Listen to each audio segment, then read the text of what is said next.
مولانا اشرف علی تھانوی رحمۃ اللہ علیہ کی مجلس میں کسی نے کہہ دیا احمد رضا خان بریلوی، تو ناراض ہو گئے، میں اتنے بڑے عالم کا نام اتنی بے ادبی سے لیتے ہو، تم حضرت مولانا احمد رضا صاحب نہیں کہہ سکتے؟ امام احمد رضا خان بریلوی کے بارے میں کسی نے مجھے کوئی عبارت لا کے دی، میں نے کہا امام احمد رضا سے ہمارے ہزاروں اختلافات ہو سکتے ہیں، مگر میں یہ مانتا ہوں کہ امام احمد رضا محمد صلی اللہ علیہ وسلم کی گستاخی نہیں کرتے تھے، یہ میں ہمیں کوئی ڈر خوف نہیں ہے، مر کے اللہ کو جواب دینا ہے۔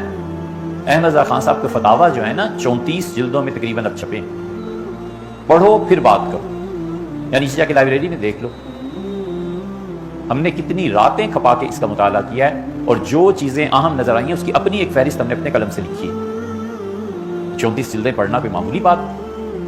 خان صاحب نے بعض جگہ پہ جو فتوے دیے ہیں اس سے پتہ چلتا ہے کہ اس شخص کی فکر کتنی گہری تھی۔ پڑھیں نا یار، کیوں نہیں پڑھتے؟ ہمارے یہاں 5 سیٹ اس کے پڑھے ہیں،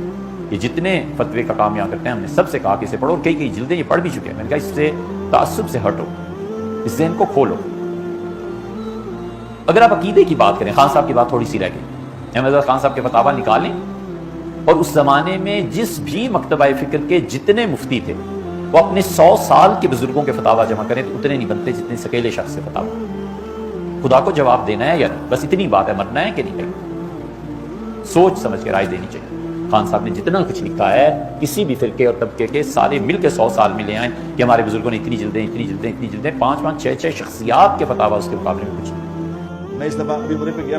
4-5 دن پہلے آیا ہوں، میں یقین کرو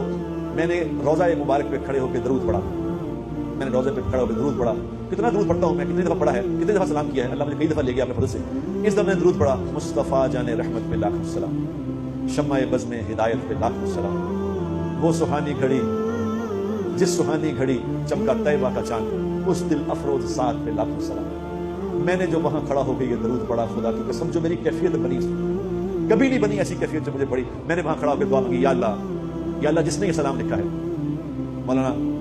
وہ کیا نام سب کا ہے، احمد رضا خان صاحب بریلوی رحمۃ اللہ علیہ، میں نے کہا یا اللہ ان کو جزائے خیر عطا فرما، اے اللہ ان کے لیے اتنی دعا کی، میں نے وہاں کھڑے ہو کے میں نے کہا یا رسول اللہ آپ ان کی شفاعت فرمائیں، تو دعا جن کا یہ درود پڑھ کے میری یہ کیفیت بن گئی وہ کیا ہو گئے۔ علامہ رضا خان نے تو کیا ہے در مختار کی شرح بھی لکھی ہے، جد الممتار، دبئی سے بھی چھپتی ہے، 30 جلد۔ آدمی غضب کا تھا، سمجھ میں لگوں، ہر انسان کی تفردات بھی ہوتے علماء کے، لیکن آدمی ہے پڑھنے کی، سمجھ میں پڑھنے کی چیز، اور عربوں کے ہاں بھی بہت اب اس سے فقاہت میں لوگ استفادہ کرتے ہیں، سمجھ میں کہ نہیں؟ میں نے پہلے بھی اعلیٰ حضرت کی کئی نعتیں پڑھوائی، اب بھی ہم اعلیٰ حضرت کی کئی نعتیں ہیں جو شاہکار ہیں۔ میں کہتا ہوں نبی علیہ السلام سے محبت کا جو اظہار کیا ہے کمال کا، اپنے بھائیوں کو نجی محفل میں کہتا ہوں، آج آن کیمرہ بھی کہہ دیتا ہوں کہ اعلیٰ حضرت نے جو اظہار محبت اپنی شاعری میں نبی علیہ السلام کے ساتھ کیا ہے نا، اس طرح کا میرے علم میں کسی بھی عاشق نے اپنے معشوق کے لیے نہیں کیا۔ جو کہ میں نے پہلے بھی اعلیٰ حضرت کی کئی نعتیں پڑھوائی، اب بھی ہم اعلیٰ حضرت کی کئی نعتیں ہیں جو شاہکار ہیں۔ میں کہتا ہوں نبی علیہ السلام سے محبت کا جو اظہار کیا ہے کمال کا۔